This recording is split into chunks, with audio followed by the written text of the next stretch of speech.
കണ്ണൂരിൽ തന്നെയാണ് ഉള്ളത്. ശ്രീകൃഷ്ണ ജയന്തി കഴിഞ്ഞിട്ട് പോകാമെന്ന് വെച്ചിട്ടാണ്. പിന്നെ അങ്ങ് പോയില്ല.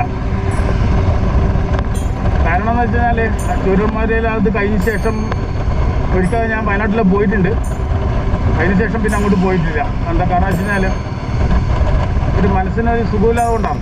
ആ ഒരു സീന് കണ്ണിലിങ്ങനെ കണ്ടുകൊണ്ട് അപ്പോൾ അത് പോകും. അപ്പോൾ അടുത്ത ദിവസം തന്നെ പോകും. പിന്നെ അതിനിടയിൽ പിന്നെ മഴയും കാര്യങ്ങളൊക്കെ ആയില്ലേ. അപ്പോൾ അതുകൊണ്ട് ശ്രീകൃഷ്ണ ജയന്തിക്ക് പങ്കുചേരാൻ വേണ്ടിയിട്ട് ഞാൻ കണ്ണൂരിൽ വന്നിരിക്കുകയാണ്. ഞാൻ ഈ പ്രാവശ്യം കോഴിക്കോട് പോയി ചെയ്യാമെന്ന് കരുതിയായിരുന്നു. വിളിച്ചിട്ടുണ്ടായിരുന്നു കോഴിക്കോട് വരണം എന്ന് പറഞ്ഞിട്ട്. അപ്പം അതുകൊണ്ട് എന്ന് വെച്ച് കഴിഞ്ഞാൽ കോഴിക്കോട് ഇപ്പം നമുക്ക് എന്തായാലും വരാൻ പറ്റില്ല. അതുകൊണ്ട് ഇപ്പം ഇവിടെ മാത്രം കണ്ണൂരിൽ ഈ പ്രാവശ്യം നമുക്ക് കണ്ടില്ലൊക്കെ. അടുത്ത പ്രാവശ്യം എത്തുമ്പം ചിലപ്പം കോഴിക്കോട് ജില്ലയോ കാസർഗോഡ് ഇത് പിന്നെ വയനാട് ജില്ല അതിൻ്റെ എങ്ങനെയാണെന്ന് പറയാൻ കഴിയില്ല. കണ്ണൂരിൽ എക്സിബിഷൻ വരുന്നുണ്ട് കേട്ടോ.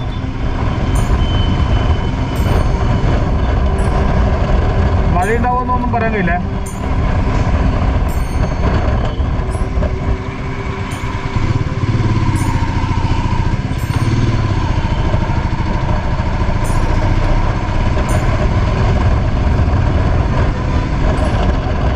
ഇവിടെയൊക്കെ കൊടിത്തോരണങ്ങളൊക്കെ കിട്ടിയിട്ടുണ്ട്. എന്നാലും കുറവായത്. കഴിഞ്ഞ പ്രാവശ്യം ഇതിൽ കൂടുതലുണ്ടായിരുന്നു. 5 മണിക്ക് അങ്ങോട്ടേ തുടങ്ങുക. മഴ വരുന്നപ്പോൾ പോയിട്ട് തുടങ്ങിക്കഴിഞ്ഞാൽ കണ്ണൂരിൽ പഴയ ബസ് സ്റ്റാൻഡാണ് കേട്ടോ. ട്രാവലിംഗ് വീഡിയോ ചെറിയ വീഡിയോ ആയിരിക്കും. അത് നിങ്ങൾക്കൊരു ഇത് പറഞ്ഞു തരാൻ വേണ്ടി മാത്രം ഉപയോഗിക്കുന്നതാണ് കേട്ടോ. ധാരാളം ജനങ്ങളെ അഭ്യർത്ഥന പ്രകാരമാണ് നമ്മൾ ഇങ്ങനെയുള്ള കാര്യങ്ങൾ ചെയ്യുന്നത്. എന്ത് ട്രാവലിംഗ് ചെയ്യുന്നത്. നമ്മളെ ബ്ലോഗിങ് എന്ന് വെച്ചാൽ ട്രാവലിംഗ് കൂടി ചേർന്നിട്ടുള്ളതാണ്. മറ്റുള്ള കൂട്ടരെ പോലെ ക്ഷേത്രത്തിൽ മാത്രം പോയി അവിടുത്തെ കുറച്ച് കാര്യങ്ങൾ പറഞ്ഞങ്ങ് പോകുമല്ല. നമ്മളതെന്ന് വെച്ച് കഴിഞ്ഞാൽ ട്രാവലിങ്ങിലേക്ക് കൂടി തന്നെ നിങ്ങൾക്ക് കാഴ്ചകൾ കാണിച്ചു തന്നും പോകേണ്ട വഴികളും മാർഗങ്ങളും കാണിച്ചു തന്ന് അങ്ങനെയൊക്കെയാണ്.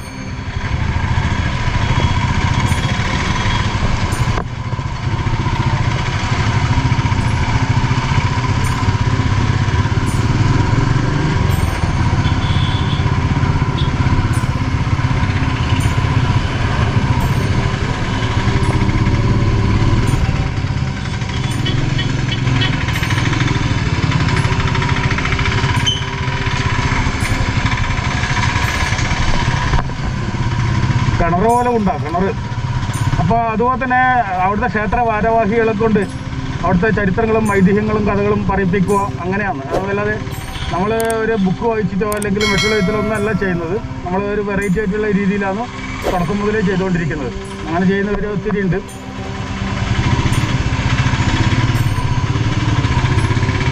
ഇതും തുടങ്ങിയോ ഇല്ലെന്നൊന്നും അറിയില്ല.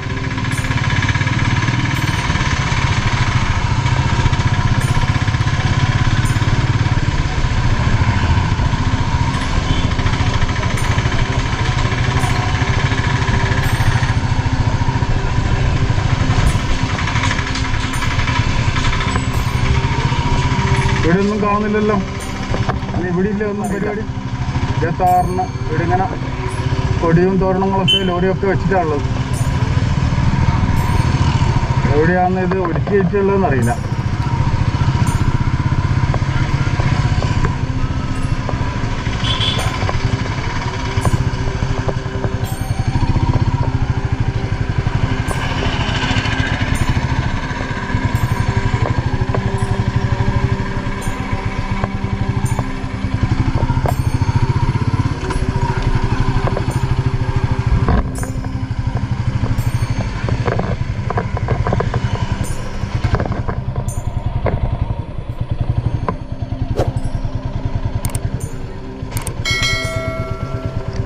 നമ്മള് ഇവിടെ ശ്രീകൃഷ്ണന്റെ ഇവിടെ പരിപാടിയില്ല. അത് എവിടെയുള്ള ഇനി ഉണ്ടാവുക? നാണ അവിടെ നിന്ന് അല്ലേ? നമ്മൾ പുണ്യയാത്ര. എന്നാൽ ശരി, കാണാം. അത് എനിക്ക് പറ്റിപ്പോയത് എന്താണെന്ന് വെച്ചാൽ പിന്നെ നാരായണപ്പാർക്കാണ് ഇവരെ എൻ്റെ അവിടെ നിന്നാണ് സ്റ്റാർട്ട് ചെയ്യുക. അത് ഗണേശോത്സവം വിചാരിച്ചിട്ട് അങ്ങനെ വന്നു പോയതാണ്. നാരായണപ്പാർക്ക് എന്ന് പറഞ്ഞ സ്ഥലത്ത് വെച്ചിട്ടാണ് പരിപാടി.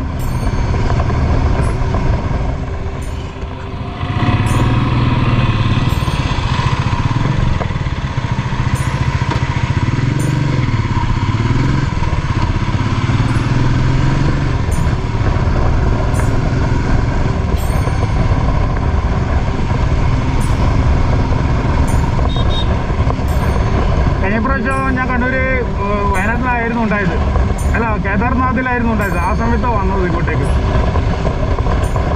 അങ്ങനെ ഒരു ഓൾ ഇന്ത്യ ടൂർ പോയതാണ്. നോക്കുമ്പോൾ അങ്ങുള്ള മണ്ണിടിക്കലും സംഭവം കണ്ടപ്പോൾ നല്ല മഴയായിരുന്നു. അതുകൊണ്ട് പിന്നെ ബാക്കോട്ടേക്ക് മാറിയതാണ്. നമ്മളെ ഭാഗത്തേക്ക് ദേവി നമുക്ക് അവിടെ നിൽക്കാൻ പെർമിഷൻ തന്നില്ല. അപ്പോൾ അവിടുന്ന് പെട്ടെന്ന് സ്ഥലങ്കാലിയാക്കി.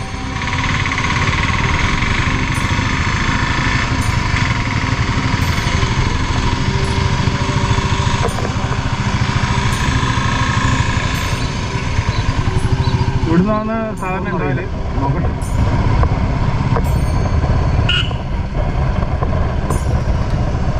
ഇവിടെ ഒന്നും കാണുന്നില്ലല്ലോ.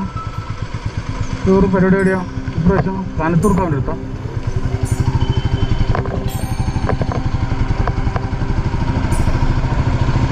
സാധാരണ കഴിഞ്ഞ പ്രാവശ്യം ഇവിടുന്നാണ് സ്റ്റാർട്ട് ചെയ്തത്. ഇവിടുന്ന് സ്റ്റാർട്ട് ചെയ്തിട്ട് കണ്ണൂർ നഗരത്തിലേക്കൂടെ വലം വെച്ചിട്ട് അങ്ങനെ പോയത്.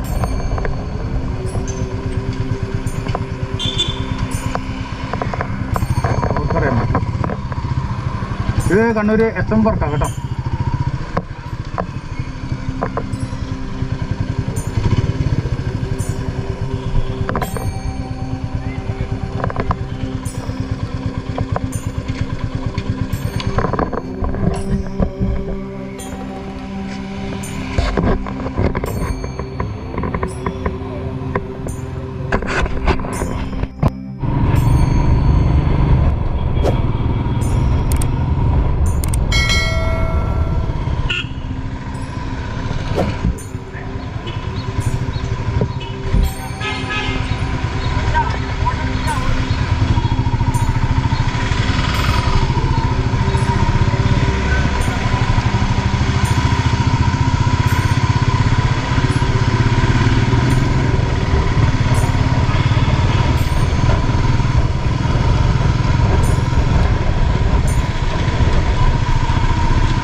അവിടെയല്ല, നാരായണ പാർക്കും അല്ല. സാധാരണ അവിടെ നാരായണ പാർക്ക് ഉണ്ടായാൽ ഗണേശോത്സവം നമ്മൾ നേരത്തെ ഫസ്റ്റ് പോയ സ്ഥലത്താണ് ഉണ്ടായാൽ. ഇതിപ്പോൾ അവിടെ അല്ല പോലും. ഇപ്പോൾ എന്ന് വെച്ചാൽ ഇതിലേക്ക് കയറിയാൽ മതി. ഇതിലേക്ക് കയറ്റി അങ്ങനെ കയറിപ്പോയി നോക്കാം. അല്ലെങ്കിൽ വേണ്ട, നമുക്ക് മിലിറ്ററി ക്യാമ്പിൻ്റെ ഇതിൽ കൂടെ തന്നെ പോയി കളയാം. അല്ല, അതിന് അപ്പുറം എന്ന് പറഞ്ഞാൽ കഴിയില്ല.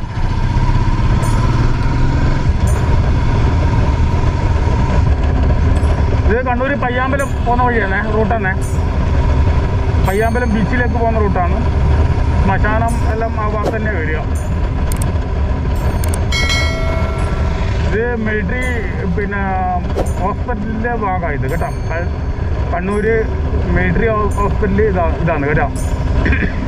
ഇതാ കണ്ടോ, ഇപ്പോൾ മരുന്ന് കണക്കുന്നു കണ്ടില്ലേ?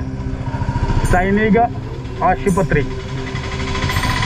സൈന്യത്തിലെ കൂട്ടർക്ക് എന്തെങ്കിലും അസുഖമോ കാര്യങ്ങളെല്ലാം വന്നിട്ടുണ്ടെങ്കിൽ അവിടെയാണ്. അത് വേറെ തന്നെ, വേറെ ലോകമാണ് അത്. കാരണം അവർ തന്നെ കോടതിയും അവർ തന്നെ പിന്നെ ഹോസ്പിറ്റല്, അവർ തന്നെ സ്കൂള്, അവർ തന്നെ എല്ലാ സംഭവവും അവരെ നിക്ഷിപ്തമായിരിക്കുന്ന സംഭവങ്ങളാണ്. അവർക്ക് വേണ്ടുന്ന സാധനങ്ങളെല്ലാം ക്യാൻറ്റീൻ, ഫുഡും കാര്യങ്ങളെല്ലാം അവിടെ നിന്ന് തന്നെയാണ് മൊത്തം.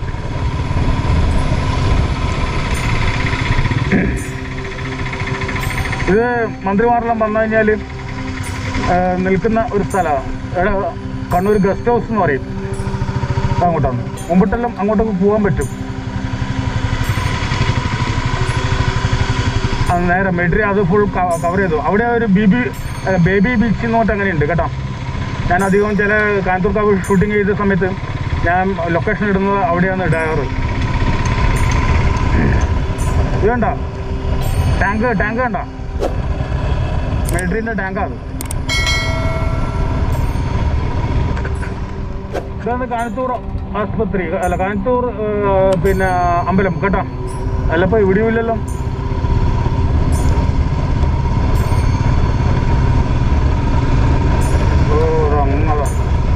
അങ്ങാന്ന് തോന്നുന്നു.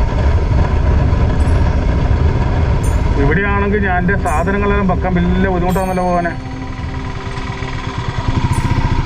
ഇവരിവിടുന്ന് ഇറങ്ങിയാ സ്റ്റാർട്ട് ചെയ്താ.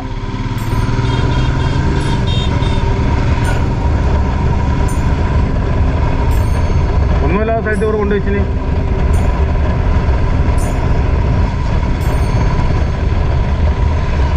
ഇത്രയെല്ലാം വെച്ച് എങ്ങനെയാണെന്ന് വണ്ടി എടുത്തിട്ട് പോകാൻ പറ്റുക?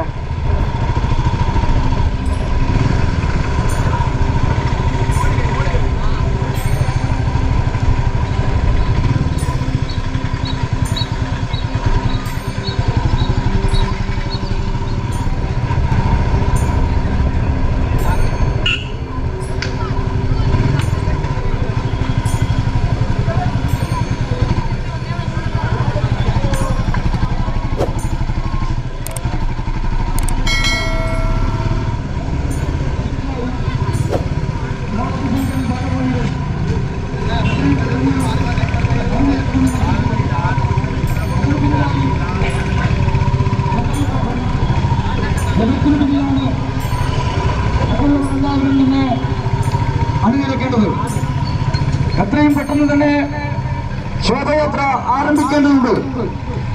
ഏറ്റവും മുന്നിലായി ബാനറുണ്ടായി. ബാനറിന് പിന്നിലാണ് സ്വാഗത സംഘത്തിന്റെ ഭാരവാഹികൾ, പ്രധാനപ്പെട്ട ആളുകൾ അണിനിരക്കേണ്ടത്.